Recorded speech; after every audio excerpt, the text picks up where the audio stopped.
talking to the people tuning in. Hi everybody, happy Friday. I forgot my water. Sorry, I wasn't on camera when we started. But I am glad you could join us. Thank you for the Friday Conversations. And I have Demetrius here. I call him D. But Demetrius here with me, and I thank you for being here with us today. You're welcome. We tried, and I actually need to get that footage. We tried to do a little podcast, so if you go on our YouTube, there's one episode, but I need to find out who's got that footage, because we filmed a lot. We did some cool stuff. True. But, so anyways, I'm gonna get into it and let D talk more, and so this is just a conversation, so you know, so just talk to me, whatever, and if you don't feel comfortable, I don't want you to feel obligated to say anything. So do you want to share just a little bit about yourself, where you're from, and whatever you want to share? Hi, people out there. I'm from Cincinnati, Ohio. Came out here to Vegas for a new start of life, to gamble. Legal prostitution. We don't have legal prostitution. Well, in this county, yeah, but it's somewhere in this state. That's cool for me. I'm just joking. Well, anyway, I met Merideth on Fremont when I was homeless. Fremont Street Experience, if you guys aren't from here. I was down there with my son, asking for donations for money so I can eat, and also put a roof over my head, which I made a lot of money down there, and I was able to put a roof over my head for a long, long time. And also Meredith helped me get my birth certificate and my ID, and she also helped me get a place when I was being evicted after I ran out of money. So now, since I'm Meredith, I have my disability, I have my own apartment, and I went through 3 scooters. And He's got a really nice new moped. and single. I do have a girlfriend, but her name is Marilyn Monroe, and she's on my wall over my bed. Oh, he's taking applications for new ladies if you're out there. And I like her because she don't ask me for nothing. And I don't have to buy her nothing. I just wipe her off every now and then when she gets dusty. But other than that, am content with my life. I'm kind of stressed right now because I ain't had no marijuana in 2 days. Now, when I met him, interesting enough, at first glance, I didn't think that you were homeless because of how well kept you were, and I know you shared with me the why, so tell me why that is. Well, you know, me myself, I'm a clean person. So even when I was homeless, I kept clean. I kept clean clothes on. I took a bath every day. You know, I lived at the shelter, Captain Charities. I go in at 4 o'clock, go take me a shower, go to bed, wake up in the morning, brush my teeth. You know, I've been to wash my clothes out, and sometimes they be dry, but then the sun helped it dry about 5 o'clock in the morning at that time. And I get to Fremont, I set up my chair, have my walker, and put my sign out, and people buy me breakfast and coffee, and I ate so many McDonald's muffins that I don't want to see another McDonald's muffin. There's a McDonald's down on the Fremont Street Experience. It's really funny. And what do you think? And for your signs, what was like a really effective sign? Did you notice one was more effective than another? No, actually, the truth, you know, get you money. You know, I had a sign one time say that I wasn't invisible because people just walked right past me like I wasn't there. So I put a sign up saying, I'm not invisible, I'm right here. I might be dark as hell, but the sun is out. You can actually see my black ass, you know? So that didn't work. I think I made $15 cents that day. Oh no! And I was out there for like 7 hours, made 15 cents. As I was shutting down for the day, a man walked up to me. He said, what is your story? You know, he said, all you homeless guys have a story. I said, well, my story, I left Cincinnati after my mom passed, and I just wanted to get away. And I'm here. And he was like, "You want some pizza?" I said, "Yeah, I'll take a slice of pizza." So he took $20 out and he got me a pizza and he gave me the change, which the change was about $11. And then we talked again, and then he reached in his pocket and gave me $100 bill. Wow. And that was cool. I think I remember this story. From 15 cents. Wow. All day sitting there, and it took one person to make up for everybody that thought I was invisible, couldn't see me. He saw me, and he blessed me with $100. Wow. And what's so good about being down on Fremont, homeless, which is signed, you can run into good people that does that. And I said in about 2 weeks, maybe 3, I made over $3,000. Whoa! I must be knowing some other broke homeless people because they do not make that much. It's a good hustle. Yeah. That's great. But I saved, only reason why I had $3,000 because I saved my money every day. I was eating for free because people was buying me food every day, so I didn't have to spend money on that. Marijuana was kind of cheap, you know. I can get a gram and it'll last me for 4 days. I don't drink. I don't gamble. Well, I might put $1 in there, and if it take my $1, I'm about ready to beat up the whole damn casino.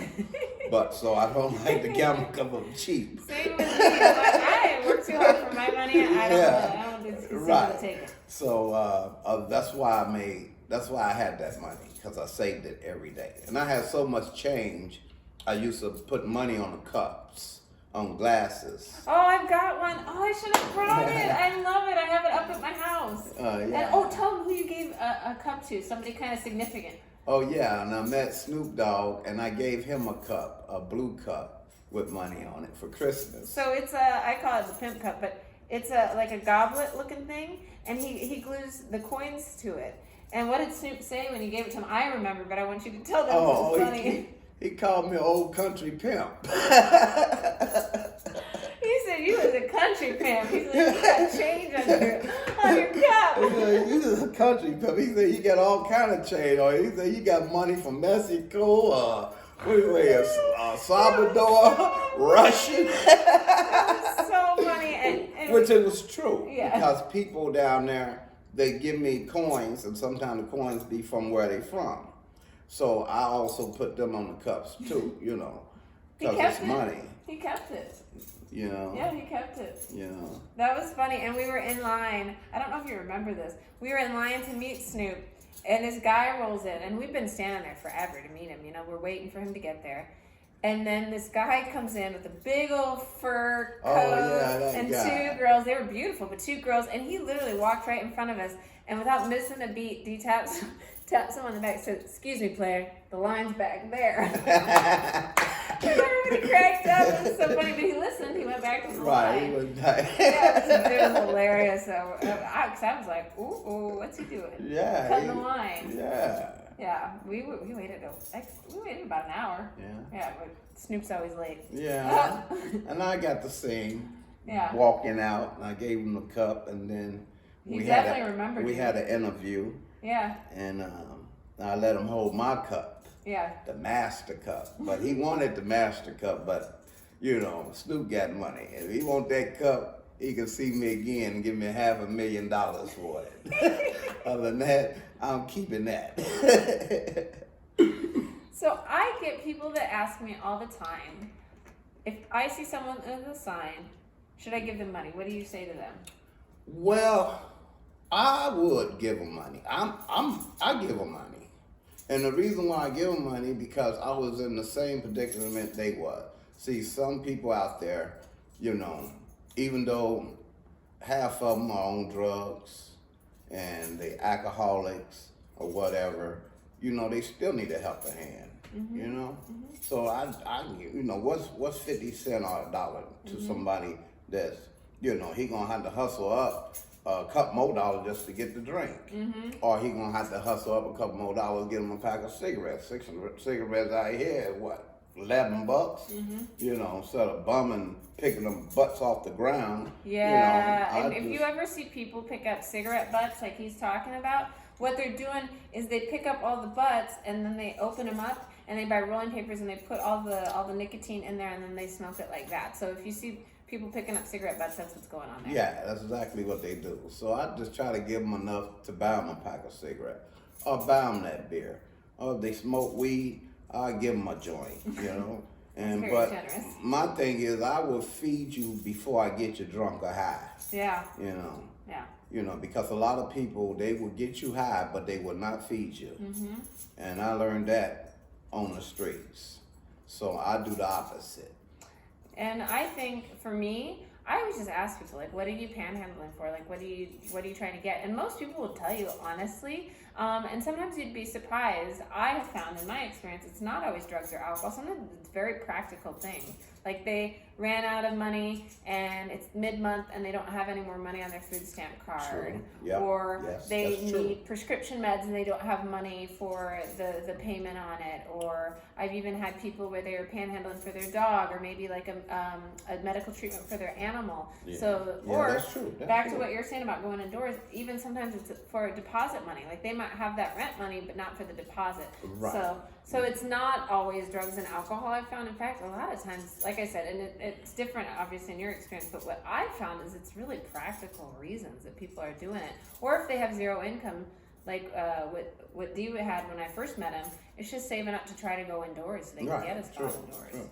That's why I help them, because sometimes you never know. You know, they might drink or do drugs, but they still trying to get money to get them a place to sleep, because a lot of people don't like sleeping in them shelters because they'll wake up and their pants are gone, or they'll wake up and their shoes are gone. So they try to get a room. So they be out there hustling, not only just to get high, but to have a roof over their head at the motel before the weekends come and the rent is jacked up. It is. The weekly rentals, they jack up. It's really jacked up, so it's kind of hard. Oh, yeah. You know. And so people ask me too, and I feel like you could speak to this.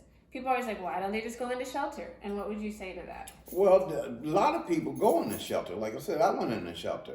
Well, actually, I wasn't at the shelter. I used to sleep by the courthouse. Okay. Oh, yeah. You know, up under the steps, because I was closer to the jail. I felt safer there. And a lot of things people don't know. They ask me why people are over there at the county courthouse in the jail area. So the city took out all the benches in downtown. I don't know if you even know this. Yeah, I noticed that. So that those are the only benches. But then also people come in and go into court will kind of look after the homeless out in front. So they'll bring them water, they'll bring them food, all sorts of stuff. And because of what it is, the courthouse and the jail, it's very heavily guarded, so it is actually safer. Right, it's safer, because I have a friend that's down there now. He said, man, I stay by the court. I said, oh, you stay there. He said, but we got security. I said, oh, okay. Safest homeless camp in town. Yeah. But I mean, like, yeah, police. and he was like, I was at the shelter, man, but I just couldn't deal with it, you know.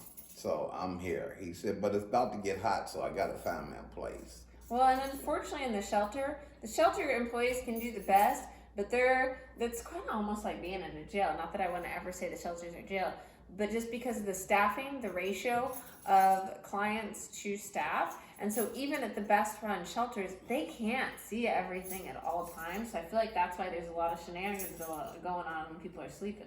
Well, when I was there, and the guys that was there, and there's a bunch of people there, we had our own certain areas where we sleep. And you was required to take a shower. Everybody that comes in there, we ran that part. You had to take a shower. We didn't play that, you know. So that was just part of the rule of living up in there. You had to take a shower. That's good. So most of the people that comes in there, they do get clean. But the ones that don't want to be clean, they never come in. They stay outside. And 2 of them they found frozen because it was in the winter, and they didn't want to take a shower. They don't want to change their clothes, and they laid outside and they froze to death. I walked out the shelter 4 in the morning. They had tape up, and there was one guy on the left side frozen, and there was another guy on the right side frozen. And that was crazy. That's so tough. And I think people don't realize here how cold it gets in the winter. Right. Like we get in the teens overnight here. Yeah. And in the daytime. And we do get snow every winter. It just doesn't stick. But then we have the extreme heat too. We have 120 plus. So in my experience, I've come upon people that have died from dehydration because they fall asleep. What will happen is they pass out and they're either just 100% exhausted and they're finally getting their sleep. And so they're in a deep sleep, or because of drugs or alcohol, they're out and they're under the influence. They pass out in their shade, and as the sun moves, the shade moves. So then they're in the sun, and quite literally it cooks them. And so they pass out and just don't wake up in the sun. And so I've come across that in parks and things where people just fell asleep. Yeah, I had, I don't know, my ankles had swelled up one day. And I walked to a spot where it was shady and laid down. And I actually ended up on the ground, laid there for 3 days. What? I couldn't move. And no one walked over and say, do you need 911 or nothing? What happened? I don't know. I just passed out. You just passed out and woke up 3 days later? And I couldn't move. Even when I woke up, I couldn't move. So how'd you get up? I mean, you're here. Three Tell days. the story. 3 days later, I finally was able to get up. Wow. Yeah. I finally I able wonder to what get up. happened. Or it could be even dehydration. Well, when I ended up getting a primary doctor, she said that it was my blood pressure. Oh no. Yeah. So it made you pass out, basically. Yeah. It could have killed you. Right. I was actually there. I was really actually dying. Wow. And that people would pull up and park right in front of me like this. And they would get out their trucks or whatever, because they going to work down there, and they always park there, and I was by that lot. And they never asked me, is you okay or nothing. Wow. And like you say, I'll be clean. Yeah. So by me being clean on the ground, they probably thought I was drunk. Oh, yeah. You know what I'm saying? But for 3 days, and you still come to work, and I'm still That's there. Messed up. I'm always surprised that people don't check on people. I even walk up, and this is obviously only if you're comfortable, but I mean, you could save somebody's life. There could be another deed that there's a medical issue. You just don't know. Diabetics. A lot of times people see diabetics and they think they're drunk because they're disoriented, they act all crazy. And diabetics with their blood sugar, they can be perceived as being drunk and then will sometimes die because then they get mistreated or nobody checks on them, like you said. Right. But one thing that I do when I approach people is kind of come from a distance, make sure they're breathing and you can see their chest moving to make sure like they're just alive. Right. And then if you don't want to touch them, because you want to be careful, because whenever especially if somebody's just out in the sleep, you don't know what's going on, with their body. You don't want to move them if they're injured. So just, you can either try to touch an arm, but again, keep a safe distance. Or what I like to do and what I've seen the paramedics do is you kick the bottom of their foot. Right. That way it doesn't hurt them, but it jostles them awake. Right. And if that doesn't work, this is again, with extreme caution. If that doesn't work, I got a guy out here, I just saw him the other day.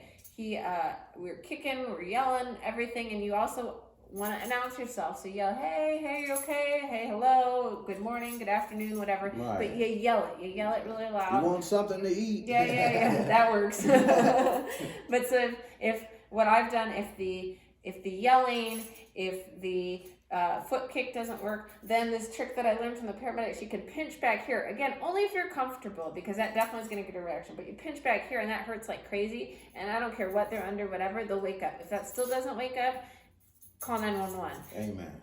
If you ask them and they kind of are incoherent, stick around, call 911, because then that generally means that there's a medical condition. Amen. And I had an old guy that I came across on Sahara there, and by that, have you seen that jewelry shop? It's down from 420.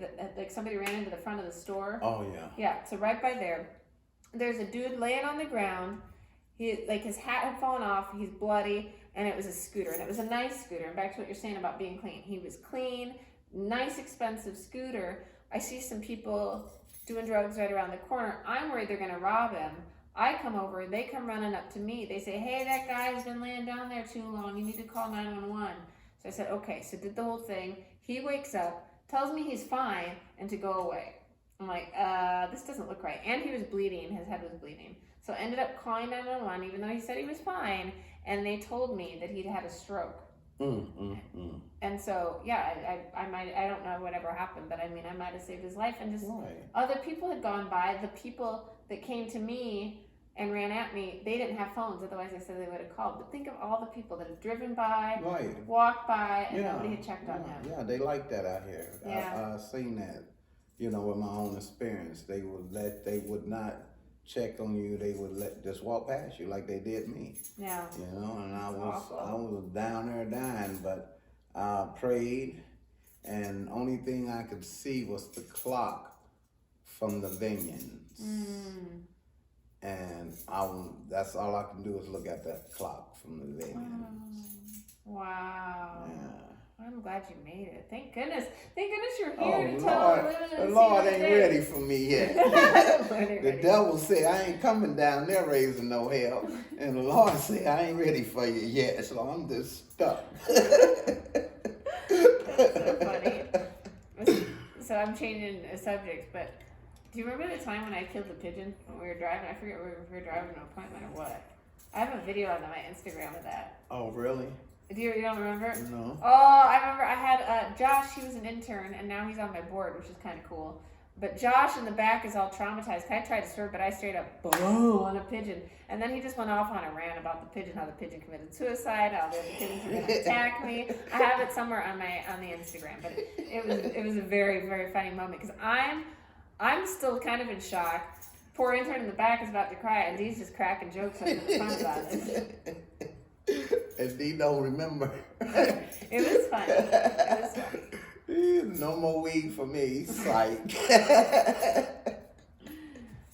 What is obviously that you're comfortable with sharing? What was one of your biggest obstacles when you were out on the streets homeless?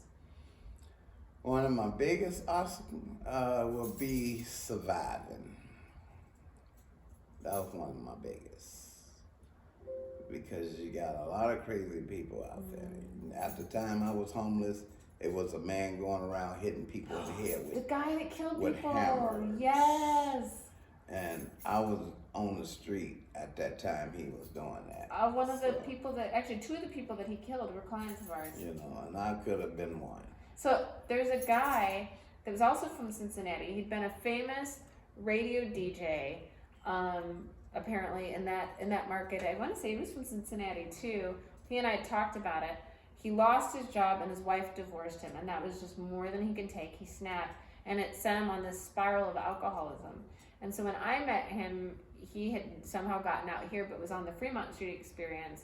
And he and I talked, and I could just tell. I mean, he just wasn't cut out for the streets. He wasn't street smart. You could just tell, And not that anybody really is, but I mean, he was definitely like a walking victim. And so we had that conversation. I said, you are gonna die out here. I said, I don't want to see you die. I said, somebody's gonna attack you, something bad's gonna happen. Please let me help you. And I said, no, I'm fine. The next day, or that night, got killed by that guy. That was wild. So this guy, I don't remember if he was homeless or not. He was just crazy. No, he wasn't. It doesn't matter. He's just a crazy guy. He's a crazy killer. Is all you need to know. He's in jail now. He was a serial killer, and so he was going around and killing the homeless while they slept with a hammer. So it's not bad enough here on the streets, and you have to struggle to sleep with everything going on around you. And now you got to worry about this crazy serial killer that's targeting the homeless. Targeting you. And he would kind of move areas, but it was like around the downtown cores where he was going after people. And shout out to Andy Walsh, who used to be the captain of the downtown area command. He got promoted. He's the undersheriff. He's a big deal now. But he set up a sting to where he staged a mannequin in a sleeping bag, and they had surveillance on the mannequin. And so then at night, they had the night vision and everything. It was cool. So then they got him. He came and he started beating the mannequin with the hammer, and then he tried to say it wasn't, and then he was scared or something. It was a stupid excuse. It's like, come on, buddy. Right, but he was the guy. Yeah, he was the guy, and so that's how they caught him. They ended up having a decoy. That was wild. Yeah, that was wild. That was like 4 years ago, I think. You can Google that one. That one was wild. Yeah, that was wild. So not wild, but what does one of you, like, maybe one of the best things. You said the $100 thing. What is something else that stands out of somebody that was kind to you and helped you when you were out on the streets? You. Aw, thank you. I'll pay you later, just kidding. You. What made us different? Because I know you had encounters with other agencies, so I'm curious. No, actually, y'all What? was, yes, y'all was the only agency that reached out to me. Oh my goodness, I can't believe that. Yes. Oh, I'm sorry, that sucks. But Yeah. Well, then I feel lucky. Yeah, that's why I call you my angel. Oh, thank you. Because if you wouldn't have reached out to me, I don't know where I'd be right now. Oh. But I'm a survivor. I'm a hustler, so I'll probably been doing good because that's what I do. It's interesting, and I see this a lot with people when they go indoors. Because Dee had been in survival mode, once he finally got a primary care, there was a whole lot of health issues going on that he didn't realize. Back to you almost died from the heart stuff. There's a whole lot of stuff going on, and I see that a lot too in our clients. They get indoors and sometimes they die because they were so fragile and they're just surviving.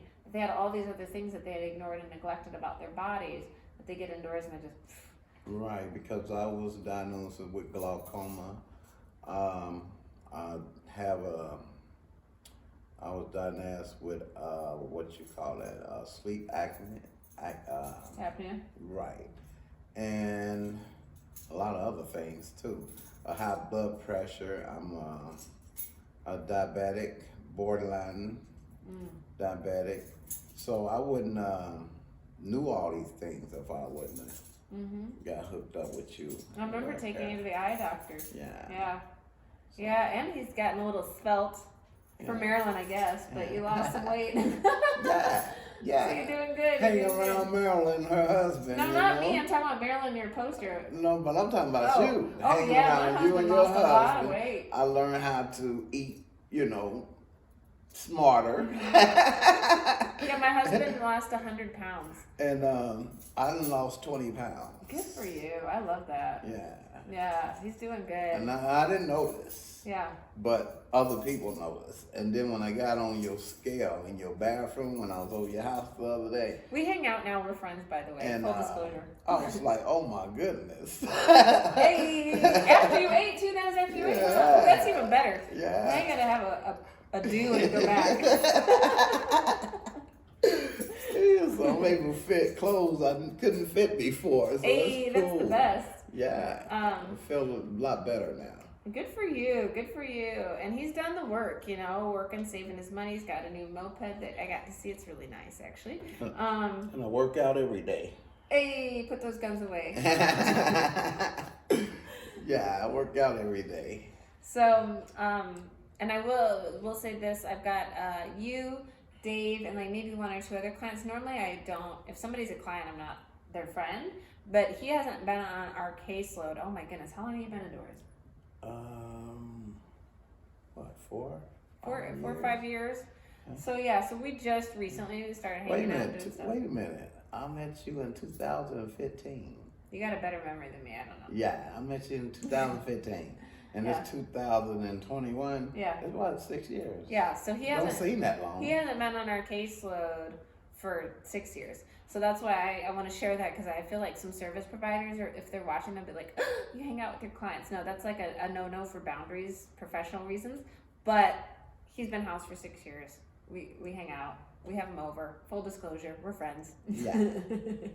Yeah, we friends. Yeah. So anything that you want to share, like maybe myths about homelessness that people are wrong that you think people should know about street homelessness? Not really. I'm kind of like stung right now, with the homeless thing, because it was a crazy experience for me. And I know it's a crazy experience for a lot of people that's out there, because a lot of people that's out there that's homeless, they got mental issues. So, and then you have people like she said that then had a loved one and they broke up and they just gave up on life, and they either doing crack or meth or drinking or just gambling all their money. They don't care. They just giving it away. Well, it's such a slippery slope, and once that depression kicks in, like, I get it. I get why people go to drugs and booze, because it's hard out there. It's a rough life.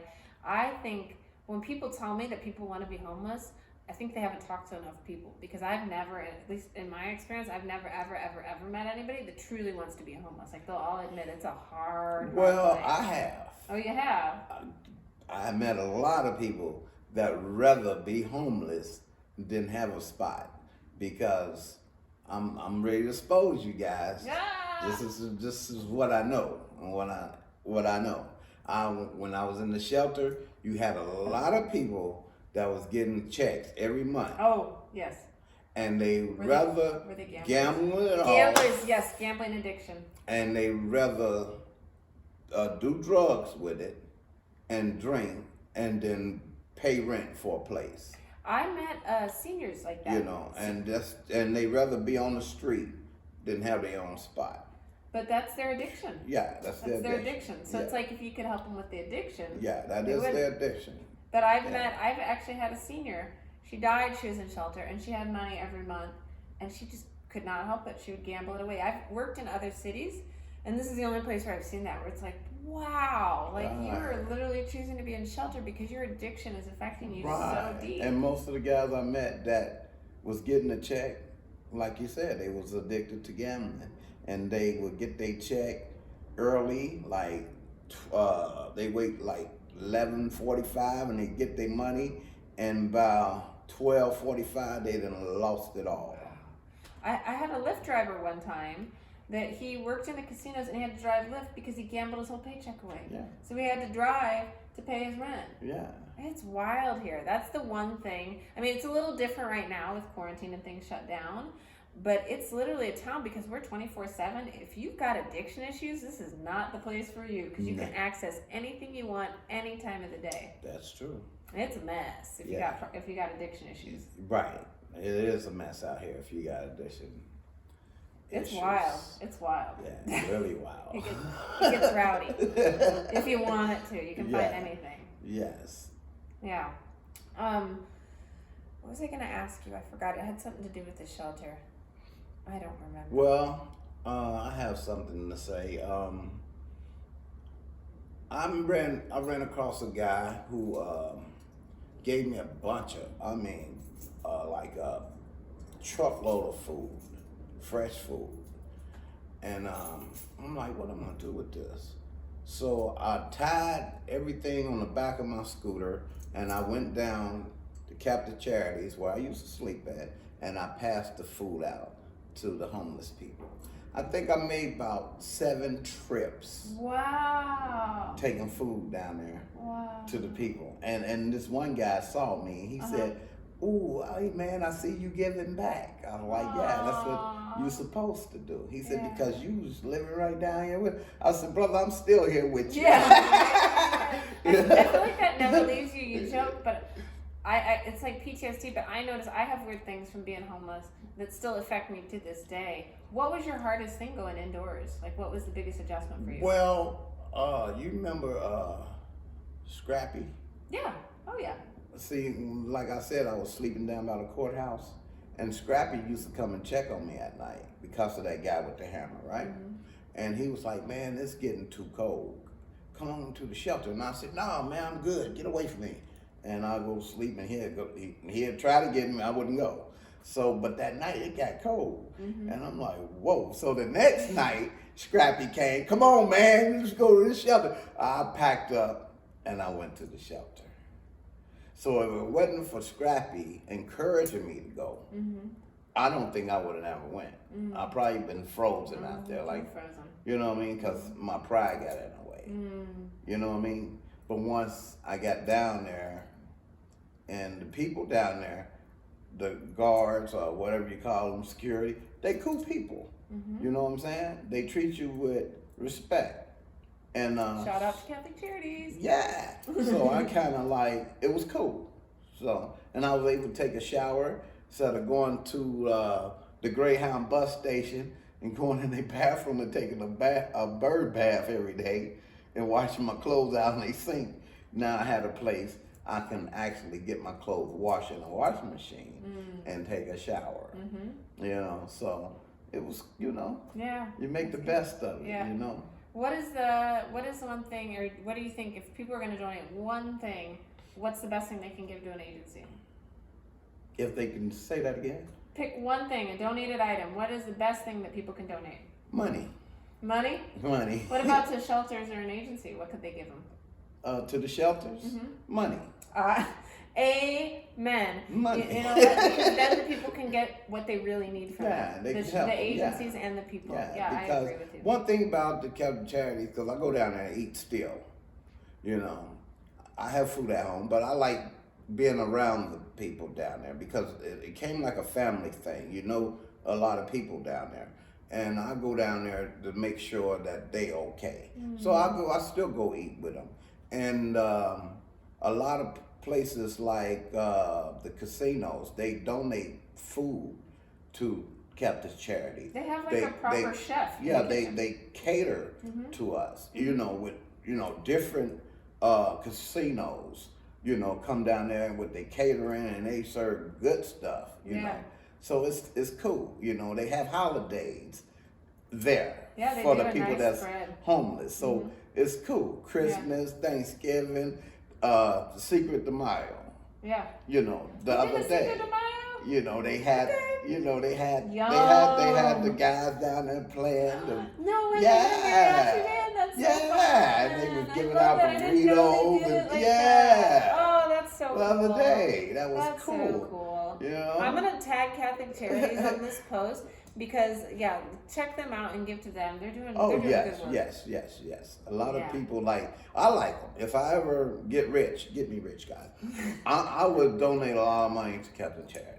And they also do Meals on Wheels for the seniors. Yes. Do you have that? No. Why do you have that? You should sign up for it. While you're there, go sign up Not for really. it. I'm cool. All right. Because if it ain't broke, don't fix it. All you know what I'm saying? A lot of people need it more than me. Okay.